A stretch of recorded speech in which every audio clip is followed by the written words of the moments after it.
Hi, everyone. We're live here, MTFU Success Podcast, Monday, election eve. But we're not here to talk about that because we all. Election eve. I forgot about that. Yeah, there you go. we got to do coffee from memory. Right. I've got my friend Will Brink here. Will is a leader in the fitness industry, as you know, for many, many decades. He's a Harvard product. He's written hundreds and hundreds of articles for pretty much every fitness publication there is. He's been in the background of product development from all the biggest companies that you've heard of, EAS, Twin Lab, all those, Weeder, all those companies. So, he's very well versed in the tenets and nuances of what's new, what's real, what's effective, and what's bunk. So, he has something called the Brink Zone, which you're going to visit later. This is the bunk-free zone because we don't BS or anything like that. I'm just going to talk for a minute. Will has a new product out. He gave me the honor of testing it. I've got it right here. And again, it kind of gets washed out. This is just a sample container. AlphaJoe Coffee Booster. Now, I'm from the 70s and 80s where we had a product called ephedrine, and I used a lot of it, whether it was right or wrong. I didn't do myself any harm, but I was always seeking. Back then we did 0 carbohydrate diets, and we didn't have any energy. We felt like we were in the Bataan Death March, and we kind of looked like it too from losing all our muscle, but we needed energy, so we would take ephedrine. Now, when we got rid of that, I stopped using it before that, but I'm a big coffee guy. I don't like coffee. I drink black every single morning. We have a Keurig coffee machine here. Now, Denise loves flavorful coffee. She puts, all the flavors in the milk and all that stuff. I just drink black coffee because I need that zing. I shouldn't say need. I desire that zing. And I don't like the coffee, but I drink it anyhow because I want the performance. And I want the mental acuity and the energy to go through the day. And I'm used to it. But Will has his product now, and I'm going to let him talk about it. And he's going to contrast it with some other products. He's going to tell you what's good about it. It's new. And I'm just going to tell you the way I prepared it. It tastes good. So it's something that I looked forward to, and I took it for 7 days. And I will tell you this, I'm a procrastinator, and I swear I got more work done this week because I didn't change anything else that I did. This was the only thing I changed. Kind of like, I guess that'd be a control group or a control.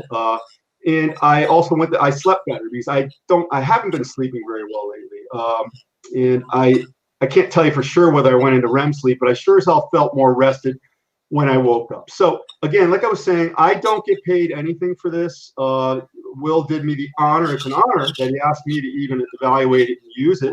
And I will be buying it. And he's going to tell you how you can get a hold of it. But of course, he's going to give you a little background. And that's all I have to say. Hi, Will. How are you, man? Florida, huh? What's going on, Mike? Yeah, well, I chose, I wanted to choose like 20 people that I knew that had a good spectrum background. People follow my website, but there's been some professional fitness models, bodybuilders. There's a couple medical docs, yourself, chiropractor, bodybuilder. I have a couple of police officers. I got one special operations guy. So I picked a very wide range of people I knew to send it for free, to try it. Obviously, they had to at least like coffee. You're actually one of the only people didn't say, "Oh, I love coffee, so anything that makes my coffee even better." You're about the only person that said, "I drink it, but I don't love it." Now, I love coffee. Most of the people I send it to, just love coffee. So you at least. I don't know how much integrity there is in that, but I don't want to lie. I did something I force upon myself. Well, yeah, I mean, I have heard from other people that said that even though they weren't, or at least like say their spouse or whatever didn't like coffee or didn't love coffee, it tasted really good. And that was like rule number one for me, designing this formula was it had to taste good. If it didn't taste good, people just don't care. I mean, that's right. Kind of the rule of everything, but it had to taste good. It had to be based on real science. And it had to be good for you. That was the basic goal, right? So, the basic goal was that, I like to say it tastes good, it does good, and it's good for you. And that's pretty much the bottom line of this stuff. There's a lot of things like ephedrine that it works good, but it really wasn't all that great for you. In long term ephedrine stuff. People pound a lot of energy drinks these days, and most of them are just a whole lot of synthetic caffeine with a smidgen of fairy dust in there that doesn't really do anything. And would you say there's a lot of adrenal fatigue going on out there with what people do? I don't. It's hard to say. Adrenal fatigue. I think it's just a very overused term. I'm not really sure if there's really a solid clinical picture there. I don't want to throw that out. It seems like a very overused term to me. But certainly, if you're drinking a lot of caffeine, when I say caffeine, people should not confuse coffee and caffeine. They're actually very distinct, different things. Caffeine, synthetic caffeine, caffeine anhydrous, has actually some pretty unique effects that coffee does not. And coffee has almost 1,000 compounds in it, some of which have not even been studied yet, that actually have an opposite effect to caffeine. So in a lot of things that we take, that are plant-based, the plant has actually different compounds that will complement each other and have better effects, such as, now remember, ephedra versus ephedrine. These were two different things. Ephedra was the natural herb that had all of its alkaloids still in there, and ephedrine was the synthetic HCl. So people are taking caffeine, like real caffeine pills or energy drinks, are probably pumping out a whole lot more epinephrine and norepinephrine than they may be with coffee. I actually do have an article on Brimstone that does compare caffeine to coffee, not even my coffee, just straight coffee. And there's been a number of studies where they gave people caffeine and then they gave them the equivalent dose of coffee with the caffeine, and they had actually pretty different effects. When we think of like enhanced performance and stuff in the gym, it's actually associated more with caffeine, synthetic caffeine. So they are different, but I think. If I can interject, how about a fresher ground variety versus something that's more processed? Is there a difference as far as coffee goes? Well, mostly the taste. But there are different types of coffee, beans, where they come from, how they're processed can affect the alkaloids that are in there. There's a cholinergic acid, which is associated with a lot of the benefits, the health benefits of coffee are associated with something called cholinergic acid. And a lot of the more commercial, typical products that we buy are low on cholinergic acid. There's a few companies like Life Extension that sell a coffee that's high in cholinergic acid. So yeah, there's as far as how it's made, that's a whole other topic. Like whether you're making it in French press, whether you make it with paper filters. Paper filters do remove some of those lipids, which is again has pluses and minuses. I don't get I haven't at least gotten that into the coffee itself as much as what I'm putting in it. If you don't. So that's a whole other road I have to go down and get on top of. Right now, I generally tell people to make their coffee as far as AlphaJoe with French press, and that's mostly taste. I mean, I will say, you don't love the taste of coffee, but same thing like people say I don't like wine, but they usually, unless they you give them the right type of wine, they just don't realize how good wine can taste. Same with coffee. If you're using a Keurig and stuff, you might, if you do it with a proper French press and good coffee that you ground, you might actually like the taste. I have to say, burnt coffee. A lot of people don't like coffee because they've only had Dunkin' Donuts and crappy coffee. So I will just say to you might want to try it. Make it the right way. And it might taste good to you. I went through the process making it. You did? Okay. All right. No, I did everything, and that. Honestly, I did say to myself, I don't know if I'm going to do this every day, but I'm going to tell you there are people who will, and it made a big difference. And you're right. I've never gone the distance in finding a really good. You don't have to, like I say, the process of making it the way that I had you make it is a bit of work. But you can certainly make it. The faster way I make it, I do use like a regular coffee maker, drip coffee maker, and I put my scoops in there, and put my blender thing and zip it up. Now, before I put those ingredients together, I mean, people had to measure them all out separately. It was a real process. Now, I've been giving this formula away for almost 10 years. So I have, thousands of people following it. The way AlphaJoe came to be, 10 years ago or so, I did a review on Bulletproof. People asked me, they were asking me a lot to give my opinion on Bulletproof. I gave an honest appraisal of it. Can you give us that appraisal in a nutshell? So my basic appraisal of Bulletproof was if you're on like a keto diet, because basically remember Bulletproof is literally butter and MCT oil put into coffee. And so my basic assessment was if you're on like a keto diet, it could make sense. It could fit into a keto diet. But if you're not on a keto diet, putting in a bunch of extra butter and coconut oil, MCT oil, probably not a great idea. And a lot of the claims, being made about the magic of this just really weren't backed by what I would call solid science. So I gave it kind of a neutral appraisal. That is, it could fit in your keto diet if that's what you're doing, because it is. If it fit your macros, go for it. If it doesn't fit your macros, don't expect any magic effects of, the brain field. So a few people said, okay, well, wise guy, if you like coffee, what would you put in coffee? If you're, what? And it was a fair question. I sat down. I said, what should go in coffee that makes sense, that has data, that maybe there's some synergism to that. Is I think that coffee and the cocoa have actual synergism. I think there's an actual effect, greater than the whole going on when you put tyrosine in with coffee and so forth. So I came up with that formula. I called it bomb-proof coffee. Was a little bit of a dig, The motto was that bomb beat bullets, and I was being a little bit of a jerk, I guess, on that one, but it was mostly harmless.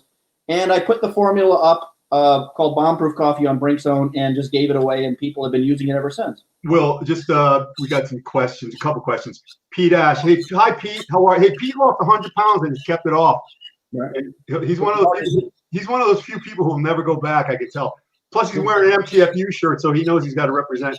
He wants to know, what is the claim it is talking about, Bulletproof? I think that's what he's talking, the claim that it's supposed to do, Bulletproof. Yeah, well, without, again, you have to go look at the claims, but the claims of Bulletproof were that, the MCTs and I guess all that butter were supposed to supply the brain with additional fat for fuel.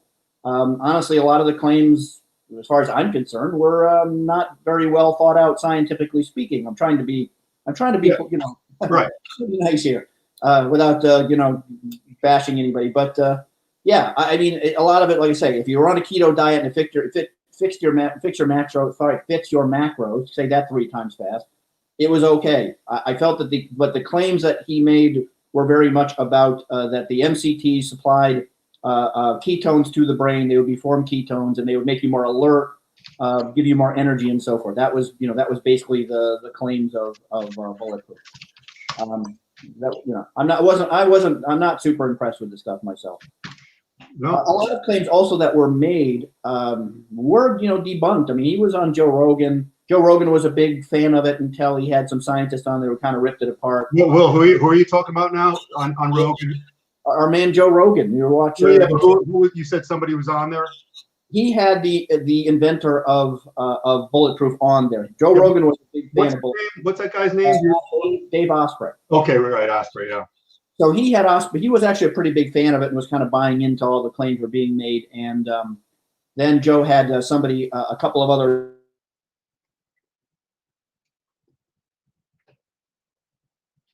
I think I lost you, Will. Will, I think I lost you. Might have just cut out for a second. Carrie, I'm implementing keto now to help with seizures. Seems to really be helping. And I love coffee and cocoa. Yeah, there's some studies and information about coffee, caffeine, some of the other elements that can help settle out seizures. But I want to get Will back here. Will, can you hear me at least, or send me a message? See if we can get you back. I don't know why this happened. Must be that damn election. Let me see if I can shoot him a message over here.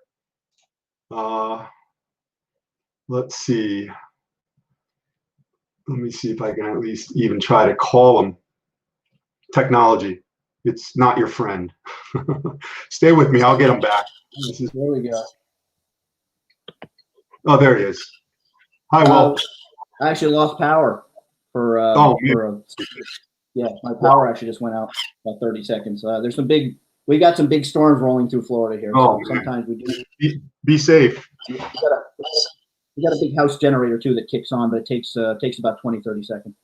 While you were going, Carrie had she's implementing keto now to help with seizures, and it seems to be helping. And she loves coffee and cocoa. Keto for seizures, Will. Yeah, actually, that's she brings up a really good point there. That there are actually, and I would have been a good mention that keto diets, and they're not really sure why, but it probably has to do with the ketones. But ketones do appear to help with epilepsy, epileptic seizures, and ketones. Yeah, that's actually that she brings up a good point there. And they're not they're studying that. It's been known a long, long time too. God, a long time that feeding children especially put on very low carbohydrate keto diets seem to have much fewer seizures. For not completely understood why that's the case. But as I was, which is to her point, if someone is on a keto diet and the Bulletproof fits in your macros, by all means, go for it. Beyond that, I have seen some pretty amazing cholesterol figures from people who were not on keto diets, that is, on a regular diet, who added, again, you're talking about a whole lot of butter and MCT and stuff, and coconut oil is known to raise cholesterol. Now, one can argue whether that's a good thing or a bad thing, get into the whole lipid theory of heart disease. That's a whole other area to not get into. However, I've had people contact me and say, well, I got on the, started adding, coconut oil and butter to my coffee per that recipe, and my cholesterol came back at 400. What should I do? And I said, well, yeah, you might want to stop that, or you might want to, if you get on a keto diet, whatever. So, and there have been some case studies published in the literature on, again, doctors mentioning they had seen patients coming in with awful cholesterol. As a side note, Carrie Canity is a denizen of John Perillo. John Perillo, of course. Yeah, she works with John Perillo, and she also says, oh, there you go. She utilizes Perillo's MCT oil every day as well, but not my coffee and my food. Right. Well, also shout out to Perillo. He was ahead on the MCT thing by about 2 decades. I mean, he brought, MCTs were, remember the MCT oils were in literally like what? We're talking 80s here. Yeah, he was really big on that. Was him. I mean, Perillo really was the guy who, I would say, certainly the bodybuilding community introduced MCTs. And again, I'm very neutral on MCTs. I'd say the studies are all over the place. In some studies, MCT shows some mild benefits, and some they don't. I'm not a huge fan personally of MCTs. I think probably again in certain contexts, like she's saying, seizures, keto diets, there might be some uses. But personally, there's also I'm a bigger fan of EFAs, essential fatty acids. Now, you're also probably remember Dr. Erasmus, Udo Erasmus. He's a buddy of mine, and he's really the guy that brought essential fatty acids to the forefront. And he and I wrote the first article in Muscle Mag International in 1992, I think, about the benefits of flax oil. We introduced flax oil. Nobody ever heard of this shit until we started writing about it. And the first time I wrote about it and sent it to Muscle Media, it got rejected because the editor, T.C. Loma, was like, nobody eats fat to lose fat. You're crazy. This is who would eat this stuff. This is how out of date we were. I mean, this is how how our misunderstanding of fats was so poor. So Muscle Mag ended up taking it, and that's how flax oil, the idea of omega-3s, EFAs, essential fatty acids, omega-6 to 3 ratio, all that stuff became a thing in bodybuilding sports nutrition, was due to Dr. Erasmus's and my original article. None of that I knew about you. That's fantastic. So talk about the 3 main ingredients, the cocoa, the creatine, and the L-tyrosine. Yeah. So the 3 main ingredients. So I came up with the recipe, bomb-proof coffee, started giving away the formula, and it's been on Brink's Zone for 10 years now. People kept saying that, Will, I like it, but I've got to put it together every day. And if you were to put this together in the ratios it needs and the doses it needs, I'd rather get it from you. And so, I've never put out a product on my own name, under my own brand. I've always just, as you said in the beginning, I've done consulting work and R&D and product development for a ton of companies. So I put together what the literature suggests is the dose of creatine and L-tyrosine and cocoa. So creatine, let's start with creatine. I mean, a lot of people don't understand don't know how much value creatine has to neurological health, brain health. It's very neuroprotective. There's not a bunch, but there's a handful of good studies suggesting it's an antidepressant and mood elevator. I linked that in Brink's Zone also. It's being looked at. It's very helpful for traumatic brain injury. The DOD, the Department of Defense, has been looking at it. A number of sports orgs and stuff are interested in it. So I think a lot of people are surprised to see creatine, again, because they just don't know how much health and anti-aging and neurocognitive benefits creatine have. So that's something people can go read up on Brink's Zone if they want to learn more. That is in the dose, the minimum dose the literature shows as benefit, about 3 grams. Tyrosine is a really interesting amino acid. It is the precursor to all of the neurotransmitters you need to basically focus and stay awake. Norepinephrine, L-dopamine, and so forth. Also, it's the precursor to a couple of thyroid hormones. So all of those neurochemicals that sort of keep you awake and focused and all that, tyrosine is the precursor, the direct building block to that. Does it also help? Does it also help block adenosine? I don't know. That's a good question. I think adenosine phosphate. I think that comes more, and you're going to get more of the caffeine and perhaps the cocoa. I don't believe there is an overlap there, but you might be right. I'm not sure. I haven't actually looked at that one. I've been more interested in some of the really interesting NASA, the Navy Special Warfare, a few MIT. They've done studies on tyrosine. And what's interesting about tyrosine, it's not a stimulant. It doesn't make you more wired or awake, but what it does is it seems to supply, when you get brain stupid, you just get brain fuzzy, you just can't think anymore. Well, that's you running out of those neurotransmitters. Oh. And they have done studies with Navy SEALs, for example, where you send people out into really cold temperatures, well, they get stupid. What happens is, they can't think. So they've done studies where they sent a team out of Navy SEALs out into winter warfare training. One group got tyrosine, one didn't. And when they came back, they made them do mental tests. And only the group that got the tyrosine was able to do the mental tests, pass them the same as they had before they went out into the cold. Wow. And so what this shows is that the tyrosine is preventing that loss of neurotransmitters, making you that fuzzy, stupid feeling. What you said, you felt more concentration, better concentration, more focus, and so forth. Yeah. So tyrosine is really interesting stuff. It's sort of viewed as an anti-stress nutrient. Has to be taken in the right dose and in the right time. You can't take it with protein because it's going to interfere. It's going to compete with other neural amino acids for brain uptake and so forth. Which is why I tell people put it in the coffee and drink it basically on an empty stomach. In the morning, first thing in the morning. Well, Will, I don't mean to interrupt, but I think it would be of great interest to people. The thing I mentioned to you before we went on, how I asked you about the creatine effect. I thought maybe it wasn't physiologically relevant in training, but you did say chronically use this product. Can you speak on that? Yeah, well, so the dose of creatine is, again, I'm a science-based guy. One of the problems, we could do a whole shows on this, of course, but one of the problems with a lot of products out there is, though, there may be studies to support it, but they don't put the research dose in the product. So this happens all the time. There'll be a study on whatever nutrient at X. It's usually in big, multi-gram doses. And there'll be a study that supports it, but then the product itself will have what I like to call, label decoration, pixie dust amounts. And the minimum dose that I have ever seen for creatine to increase tissue saturation is 3 grams a day. That's 3,000 milligrams. So there are some studies showing that, you remember back in the day we used to load, right? We used to do creatine load. Oh, yeah. Right, and then followed by a maintenance dose. Well, what later studies found was you didn't need to load. If you took 3 to 5 grams a day at about 30 days, you would already saturate. So that's what's going to happen with the coffee. It's going to be the same. You're going to get 3 grams a day. Some people have mentioned to me that they actually felt the full effects in like a week or two later, and I suspect that's the tissue brain creatine levels going up, and that does take a week or two or longer. You get that sort of initial. The first thing you're going to feel is that caffeine, cocoa, and there is studies showing that caffeine and cocoa actually have again a synergistic effect together. They actually work better together than they do alone. So I think those initial feeling people have that first few days is the caffeine, cocoa, tyrosine, and then I think the creatine kind of kicks in a little later, like a week or two. But again, there are a number of studies showing that creatine has direct cognitive benefits. It appears to be a mood elevator.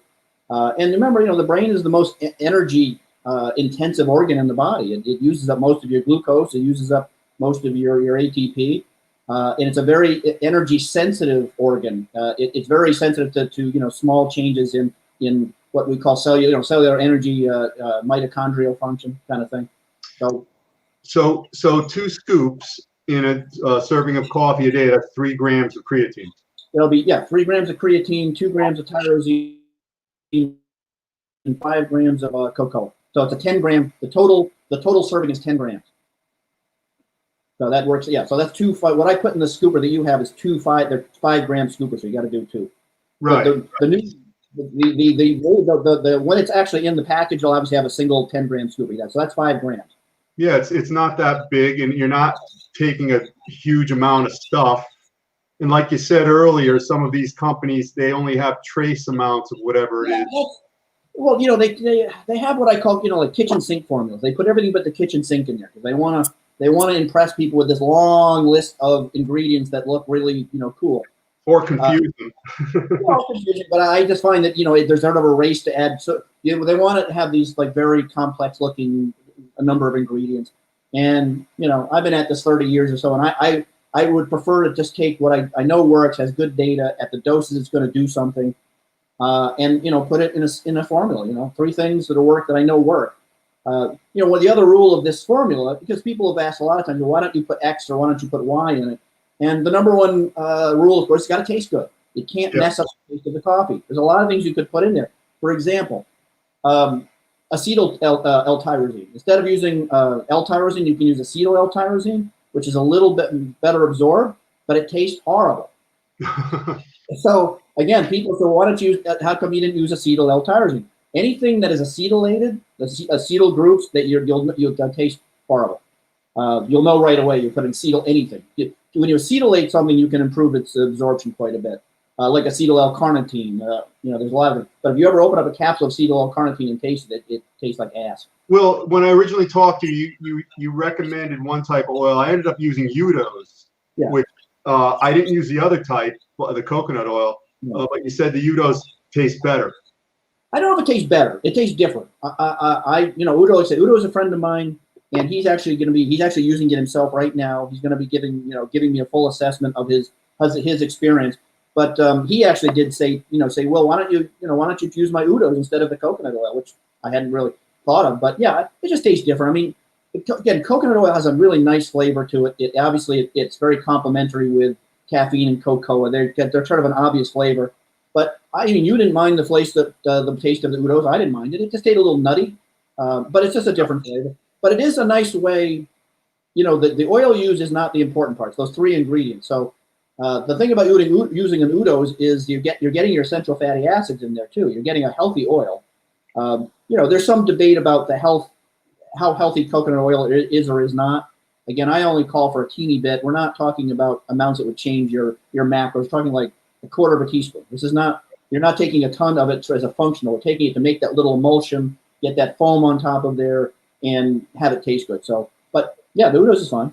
Will, what kind of feedback are you getting? You sent this out to what, 10 or 20 of those, athletic research? Yeah, I sent out to about 20 people. Like I say, some people, people names will recognize, of course. Some of the well-known fitness models and pro body. It's been great. I mean, I'm getting back to people that have been getting back to me. Have been really happy with it. So far, so good. I mean, I've had this, like I said, I've had this formula for 10 years now. So it's got proof of concept, and everybody who uses it has said it. Well, I couldn't live without it. I make it every day. My batch of they would say bomb proof because that's what we called it, my bomb proof coffee. So proof of concept is there, and I think in 10 years I've literally had one person who didn't like the taste. Made the full batch, and they just didn't like it. They said it just altered their coffee too much. So hey, there's always one. I'm going to be exactly. I'll take one. I mean, if that's one person complaining all these years. I like to say when Arnold won the 1980 Olympia, when he won it, everybody was bitching. He said his line was, "No decision is ever 100% popular." So neither is any product or anything. And you're using a really good company to manufacture this. Yeah, well, so that's a whole other interesting story. That NutraBio is owned by Mark Glazer. He's a buddy of mine. He's not a contract manufacturer. He doesn't make other people's products for them normally. But I really wanted him to do this for me because I like NutraBio. I'm very picky with companies that, again, I recommend. I recommend, personally that I use and would recommend about maybe a handful of companies because I know who owns them. I know where they order their stuff. I know their QC. I know their product control. I just know that they're really on top of this. So for me personally, to use a product or say a company, I have to be very comfortable with it. So I went up to NutraBio to his location myself. This was a couple of years ago, and toured it and saw just what a fanatic he is. He really is OCD about the quality of those products. And so when I wanted to make it, I didn't want to just go to any old contract manufacturer. And that's not to put down contract. There's some really good contract manufacturers out there. That's not anything negative about contract manufacturers. But I personally wanted to work with somebody that I knew that, he and I were kind of on the same page, how we felt about the industry. Mark is a very honest guy who, has no problem calling people out in the industry. So after, I have to say, much arm twisting and stuff of asking him to do this for me, he said he would. So I have NutraBio on, in the pike to produce the product for me, which I think is great. Also, I wanted to be just very open source also about who makes it. Again, I think a lot of companies get started and they, they're having somebody make it for them, and they're not going to list who makes it. They want to be secretive about it. They're going to, they want to give people, the sense that they're making it in-house and being all scientific about it. I want to be very open source about it. I gave away the recipe for 10 years, so obviously I'm not exactly, hiding behind formulas and stuff. And I thought it would just be a really nice way to go about this project, to do it in an open source way, show who's making it, and all that. And once I get him making it, I'm going to go back up there again and, go through the process of the machines he puts it through and all that. But I was just very impressed with his manufacturing place. So, well, Will, my checklist, it tastes good for something that I never liked. And I tell you, not that I hated it, I just, I see, I'm a procrastinator. And it didn't affect my sleep. So those are the things that attract me. I think hopefully you've hit a home run here and you market it and make it really big. So where can people soon be able to acquire this? They go to your website, or when will it? I think the best thing to do would either they can go to AlphaJoeCoffee.com and just sign up on the list. There is a so basically they'll know when it comes out. There's a list they can get on. So as soon as I have it available and updates, that's a good place. And of course, they can go to brinkzone.com, my main website, for additional information about. If they want to read about the recipe, if they want to read about the science and all that, everything we were talking about. If I spoke too quick, which I tend to talk a little bit fast, they can go read, the studies and stuff that I was talking about, the benefits of creatine and the cocoa and the tyrosine and how to make it and all that. So either place, AlphaJoeCoffee.com is a good place to get on the list. I'm hoping. I'm hoping a few weeks to a month to be able to actually have this product to ship. But never done a retail product. This will be my first retail product, and one of the reasons I've never done it, honestly, is because it's a pain in the ass. It's moving parts, man. It's just, it sounds like a simple thing, but there's just so much to get done. I've got to open an LLC and trademarking and bank accounts and product shipping and product fulfillment. Shit, this has been going on for weeks. I'm working on this. That comes under the heading, it never ends. I've got these projects going too, and I was just on the phone with Rick Collins, the industry lawyer, and for something I'm working on, and I could have used my own personal Yale firm here, but he specializes in this stuff, and all the little things that can get you. You just have on, man. And if you're not for what you've done, people just see this, and it'll be a nice label and everything. Oh, here's a product. He probably just popped this out. No, this was 10 years. It really was. And if people look at the and for 10 years I've been every time I get see studies and stuff that I'm very. Again, I remember I was the first person to write articles on the medical benefits of creatine. I was the very first to write them in the mid-90s. So people had heard about creatine, but I was the one to start really talking about anti-aging, brain health, mood, sarcopenia, you name it. There's studies that even more recent studies. And think about creatine is every time I think I understand creatine, some new study comes out, just blows my mind that I could never have thought. For example, there was a recent study that showed that creatine improved cancer treatment. An incredible thing, right? So basically, animals that were given creatine plus the cancer treatment had higher survival rates. So why is that? Well, because there's something called T cell burnout.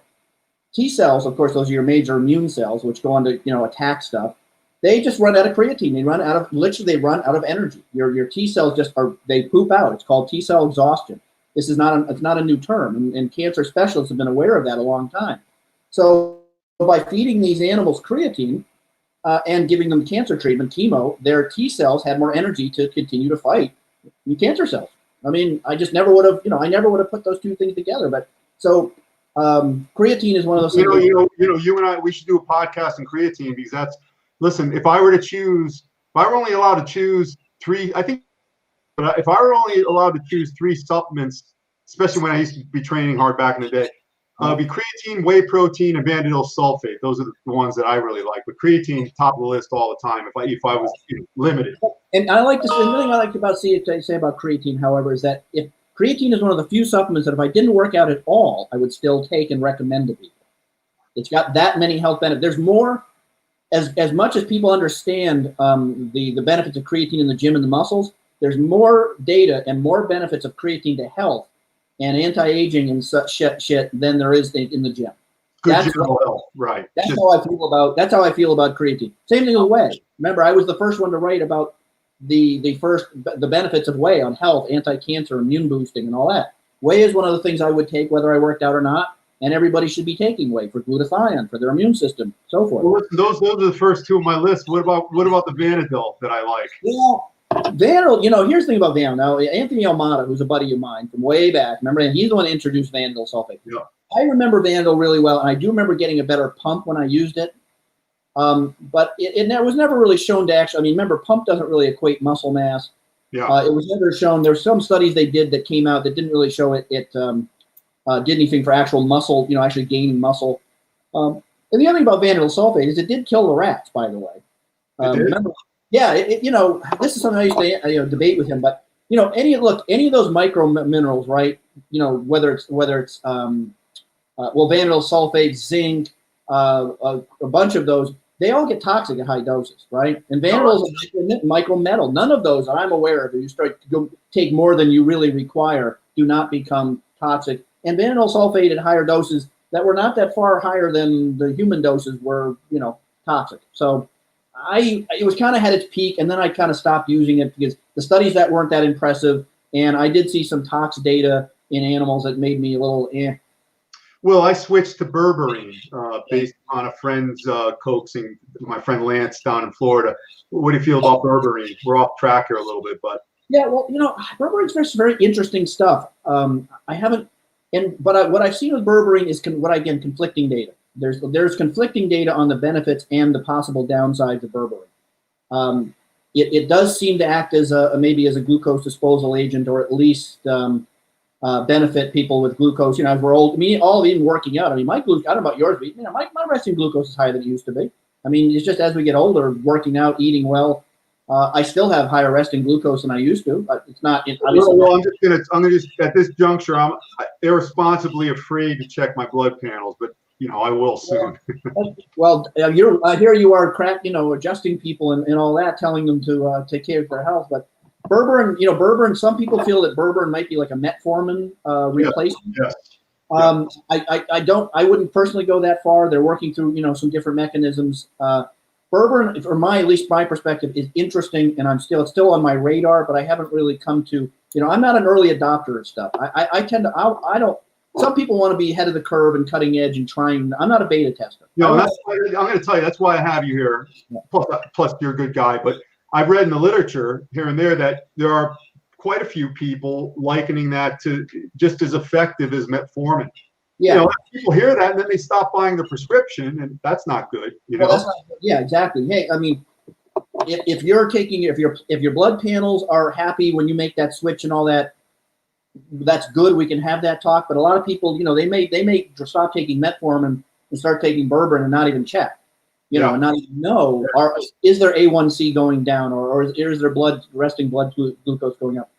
I've known people, and this is subjective, this is not data, but I've known people that have switched back and forth, and their blood work did not reflect the same benefit from berberine they were getting with metformin. Yeah.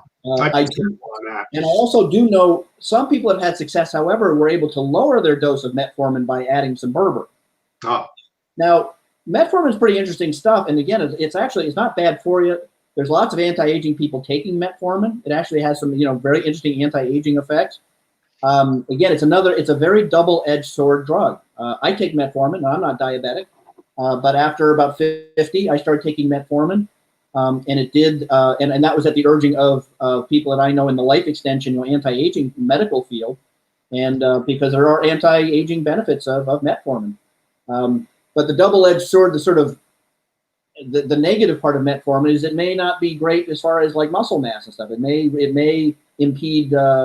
It is a mild mTOR inhibitor, and mTOR is, the sort of the anabolic, the important master anabolic pathway.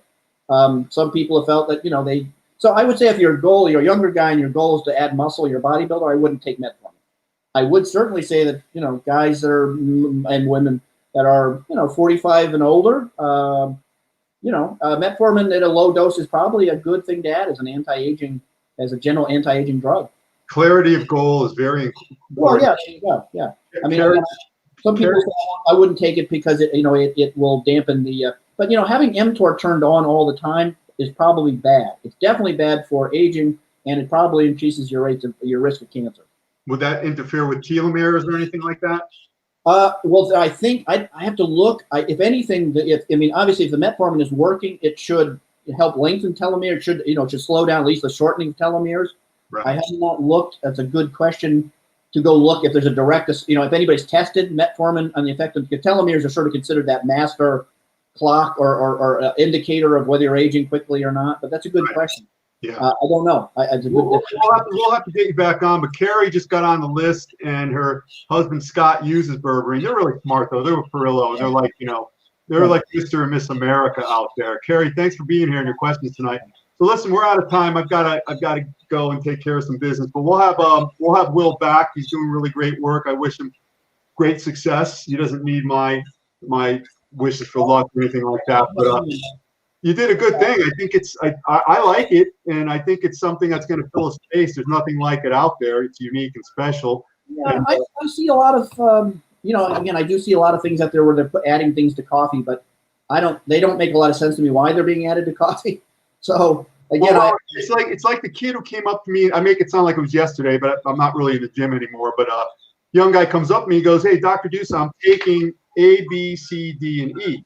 Yep. I'm like, "Well, that's good. How are they working for you?" And number one, he doesn't know what they do. Number two, you don't know if you're getting potential, giving him a different effect, and it's just a big hodgepodge, and it's a bunch of hope, and that's not the way. A lot of people do things like that, Yes, they do. I mean, and it's confusing, and I really try to be targeted.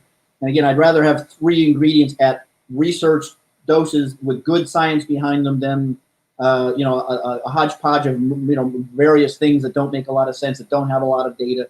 Some of my friends in the industry think I'm the boring guy. I'm the boring guy. Will is the boring guy. He only likes that shit's been around forever. They want cutting edge stuff. I get in debates with guys in the same thing, sort of the answer guys like me, and they're always looking for the latest and greatest, and that's fine. I like that. They should do that. But I'm not a beta tester. I want somebody else to beta test that stuff, and if they don't die and they don't ruin their health with it, then we can come back to that. But Well, I'm with you because in marketing, there's something called looking for that next shiny object, and meaning somebody's on to something and they're doing well, but something catches their attention and they haven't gone the distance with this other thing, and so they're off to the next thing. The shiny ball effect. Yeah, it's that medical loop of crazy. Well, listen, folks, if you want to increase your mental focus, acuity, get more done, and have a great tasting coffee, this is something you want to look into and try. Will Brink, you can visit his site at www.brinkzone. It's all in the column here, the chat column. And also, what was it? Will I put it down? AlphaJoeCoffee.com. Yeah, AlphaJoeCoffee.com. That'll take you. You'd be like the champion from the Midwest, Carrie Canetzy, and she got on the list right away. And that way you'll get notifications, you'll know. And so what'd you say, Will, in about a month? Be ready? Yeah, I'm hoping. I mean, who knows after tomorrow whether we'll all be here. Oh, God. If everything goes smoothly and everything is open and doing its thing, yes, it's just that right now it's just about connecting all those dots we were talking about. I already know who can make it and all that. That's all figured out. My issue right now is just the other stuff we were talking about. All this, all the banking stuff and the credit card stuff and all that stuff. Yeah, well, it's a colossal amount of work, and you've been in the trenches for many, many years. Right now you're showing the shiny tip of the iceberg. Nobody's going to see the mass, the greater part of the iceberg underneath the murky depth, which was all your hard work. People have asked me for a long time, well, how come you never started a supplement company, Will? And I go, because I visited supplement company owners in rehab many, many times because they lose their minds. It's you mean mental rehab? Oh, yes. No, I'm not kidding you. I mean, same thing with gym owners, right? People have always asked me, how come you never opened a gym? I said, because I knew all every gym owner I knew was completely burned out within 3 to 5 years. Yeah. Every one of them. And so I just never really had an interest, frankly, in opening gyms or supplement companies because, you know, I mean, obviously there's a reward to it, but man, oh man, I've seen some really burnt out people, especially in the supplement industry, you know, that kind of went a little off the deep end there. And I like my free time, and I like balance again in my life. And those guys who did great, who built big companies and did great, they just, 7 days a week, man, they were just in that office. Oh yeah, yeah. Those structures do become shackles, and they can devour you, and you lose yourself, and you're building this big company to hopefully nurture yourself and your family, and it never happens. And that's a more common story. That's the difficult part. That type of balance is very difficult to come by. Very hard. Yeah. You got to have, and I hate to say this because I'm not about luck, but you can use a little bit of luck. I mean, when you're doing these things and things that go your way, and the company's going the right direction, and they don't. Timing is everything. Timing, luck. Thomas Paine said, "Luck is the residue of design," which is partially true. I mean, there's a lot to say that, but at the end of the day, sometimes the stars just got to align in your way, and that's something you just don't have control over. But obviously, if you have experience and you've been at something a long time and you have some passion for it, which I do, and I feel like this is the right time to do this. Honestly, I should have done this a few years ago, frankly. And I did approach some companies. I went my normal route, which was to talk to some of the big companies I worked with and see if they were interested. And they just didn't want to be involved in coffee. They said, "Look, well, it's just not our thing." So I decided last year that, okay, this is the year I'm gonna focus on this coffee product. I'm going to do this as a product under my own name, and finally just get it and make it happen. Well, if anything, I'm happy. It's like winning lotto when I wake up and I'm alive. So that's where if the other stuff goes good, the projects, I've had a lot of failures. I've had a couple of home runs, and that's really all you need. Not everything you do is gonna go. Yeah. But I like this. I think I have a good feeling about it. You're one of the top guys, and you put a lot into this. Your name's behind it. You chose a good production company, and you got some good testimonials, all the top people. So I'm going to give you mine really soon. I did that video, but I'll give you something in writing. But I want you guys all visit brinkzone.com and alphajoecoffee.com, and you will be able to buy this product within in the realm of a month. Like Will said, if we're not, if it's not like Escape from New York. There's been a couple of things. I didn't. I'm actually still looking at cocoas. I wasn't one of the ingredients. I'm still deciding on. I didn't like one of the samples I got. I'm hoping to get that figured out, which cocoa to use. I want to use a really quality standardized cocoa. You talked about emulsification with the cocoa, didn't you? Yeah, but I mean, actually, I was having. It's good. Speaking of that, you gave me a segue. One of the problems I was having with one of the samples is I just couldn't, it wouldn't emulsify. And I don't know what they're doing. And so I went to make it, it just wouldn't do it. I asked them if it was Dutch processed or alkalized, because I want to use non-alkalized cocoa. They said no, it was not. I asked them if it was instantized. They said no. I didn't have an answer, so I said I couldn't use it. I liked the spec sheet. The spec on it looked like a very good quality product, but I don't know where it's sourced. I just don't know if it's a sourcing problem or what, but for the life of me, could I get it to actually make that emulsion? So that's one problem I'm having. Just keep digging and you'll find the solution. But Will, listen, thanks very much. Hey, we'll have you on in a month or so. We'll talk about creatine maybe or some other topics. We can do a whole discussion on creatine. Yeah, I'm very interested in that. And, most people, in this space anyhow, have either used it or use it or think about using it. And it's, it's effective. And but the amazing thing about creatine, and at least to me, having looking almost fucking 30 years now of creatine, is when I talk to some people about creatine, like, you or me or whatever, we say, oh, that's old news. Everybody knows about creatine. It's astounding to me how many people, even in sports nutrition, don't know about all the benefits of creatine outside the gym, the brain effects, the body effects, and the general public in the medical, forget it. I mean, people think creatine's old news. It's not even on the radar of the general public in the medical profession. And yet creatine is the most studied supplement on planet Earth. There are stacks of studies on creatine. It's not a dozen or two on it. It's hundreds of studies on creatine over decades and decades. And yet, your average doctor will tell you it's bad for you and it's only for gym rats. And the average person, will say creatine is only for gym rats. It doesn't do anything, yada, yada, yada. So I hear people liken it to steroids. I still get it. In 2020, it just that blows me away. So I think some people maybe who watch this or whatever think, well, this is old news. Everybody knows it does. And it's not true. It really isn't. Even within our community, if even half the people who take creatine realize all the all other benefits of creatine, like on mood and heart, even for example, sorry, I'm going a different. You're getting me all worked up and excited. Fatty acid liver disease. Creatine appears to be close to a damn cure for fatty acid liver disease as you ever seen. There's like 6 studies on that. No kidding. And that's a big problem in the U.S. And that's not that's non-alcoholic fatty liver disease, not from alcoholics, from just crappy diets and stuff. For whatever reason, creatine is amazing stuff for fatty acid, fatty liver, non-alcoholic fatty liver disease. Goes on and on.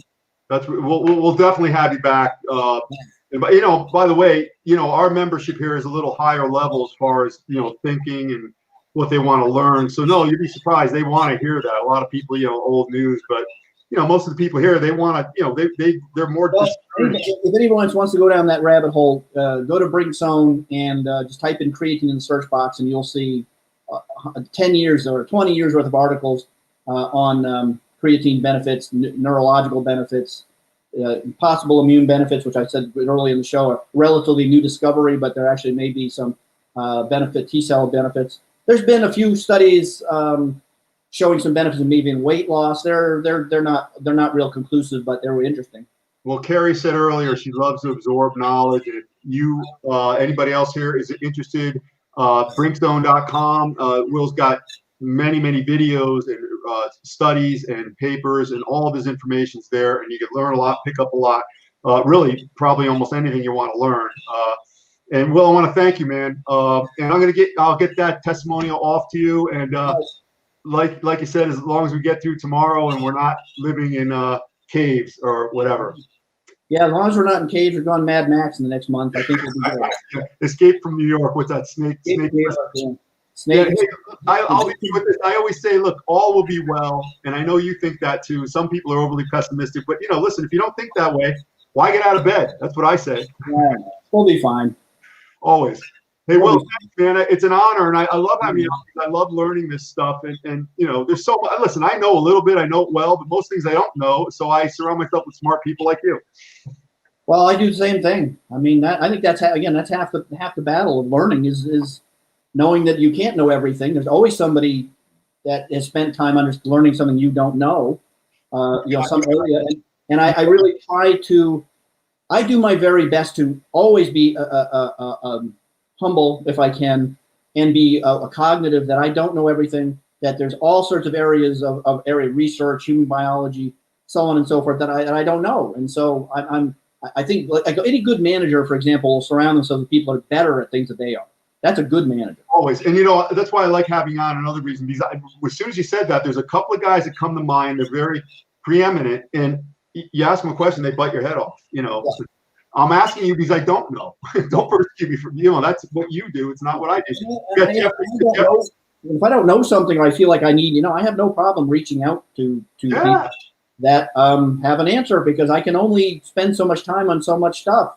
Well, one of my favorite places is the Boston Public Library, and I even go on vacation there. I spend some time there. But you go in there, and there's 10,000 books from 10,000 authors. Each book has 500 pages, and most of that stuff I don't know, and I never will know. So how can before the internet was invented, I used to spend all my days off in the BU and Harvard Medical Library. That's where it was. That's where all the journals were.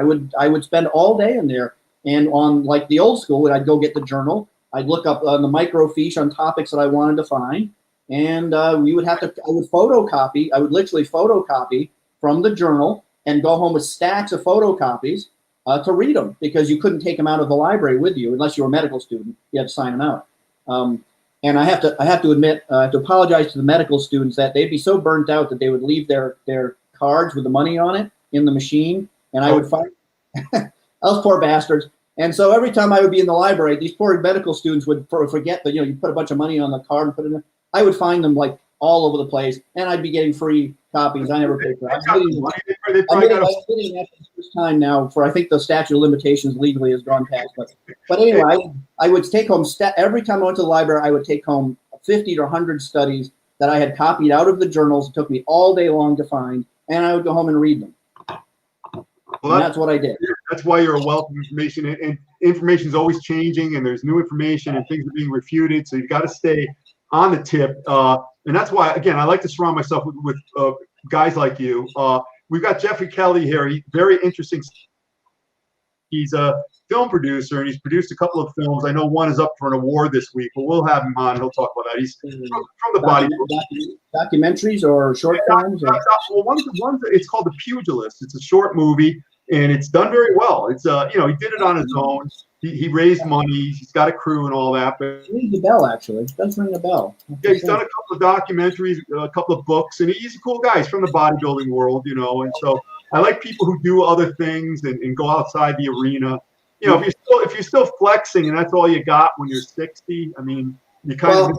Again, I also have the reason I didn't go into specific area of science. The reason I really kept my education very generalized and because I never wanted to be a specialist. Again, we need specialists. I respect specialists, and will tap into them for their knowledge.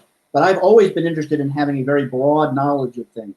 And again, one of the reasons Dan Duchesne and I got along so well is because Dan had a lot of interest outside of bodybuilding. Yes. For example, one of Dan's hobbies, which is also one of my hobbies, he was a big audiophile. He used to build his own amplifiers, his own speakers, and we would talk for hours about audio. He also, you know, Dan also, I don't know if you know that, but Dan's passion was building bicycles. Bicycles, I was going to mention that, yeah. He was trying to get out of body. He said he was trying to start a bicycle company of these recumbent bikes, reclining bikes, and he said, Will, if I can get this to go, I'm done with bodybuilding. I'll open a shop and you'll never see me again in bodybuilding. So Dan was one of the few people, again, in the bodybuilding community that had wide interest. We would talk about all kinds of things. And I'm always interested in learning, you know, about, well, a lot of things of science, especially cosmology is a big one. Firearms is another one. I was an adjunct trainer for Smith & Wesson at one time. I did that for a year. I was the performance trainer for a SWAT team for a couple of years. Why would you want to restrict an analytical mind like yours to like one forum? You know, that'd be terrible. Ultimately. Yeah, I mean, I think my dream job would be a cosmologist. I think if my math had been better, I would have been a good theoretical physicist. But I just never, as a kid and even as a young person, student, I went to 5 different colleges. I was one of those eternal learners. I've got enough credits for probably 2 master's degrees because I kept changing majors and kept jumping around colleges because I wanted to learn and finally, I realized that if I better just stop doing that because I was never going to get a degree at all. And so I, stopped and finished it, and I have 2 undergrads. That's what I ended up with. But because I went to 5 different colleges, I kept, I'd see courses I wanted to take. They'd be in some science and something. And colleges don't want that. They want you to take, go through their program. And, I survived all but 1 semester in a nutrition school. Oh, no kidding. And then I told the head of the department to go fuck himself and quit because he was so stupid. And this was the head of the department that, who ran the studio. That was when I learned very early on that nutritionists and nutrition departments were the worst place to get nutritional advice you'll ever find. But that's a whole other topic we can. Yeah, we'll have to talk about that. I've got some college stories too. Things worked out okay for me, but I struggled and probably chose the wrong path in some cases. But struggle is good, I think. It brings out my mother said it gives you character. And it's I hope so. It gives you character. Speaking of which, I've got to go visit my mother right now and my father. So, Will, thanks so much, man. And I really appreciate you including me on the AlphaJoe training. I'm glad you. I really do. That's what I want. I wanted feedback from people in the industry who have taken a lot of things, who know what's going on out there, and get some real feedback from them, so that I could, use it. But I wasn't going to ask them without them trying it and giving me their honest, their honest appraisal. Well, if I hated this, I probably would talk about it. I just wouldn't talk about the taste. Maybe I would kind of be flat about it. Yeah. That's not how I roll. And you asked me, and I think you want, serious, valid opinions, and you're going to get those. And I think people are going to love it. But again, everybody, thank you. We'll have Will back. It's always a pleasure and an honor to have him here because we always come away a little bit better or a lot better, and we have more information in our heads. And so get out there and implement it. Visit the sites, brinkzone.com and alphajoecoffee.com. Get on the list, and you'll be ready to rock. So thank you, and Will, I'll talk to you really soon. I'll shoot you a message, my friend. Yeah, ping me. All right, thank you.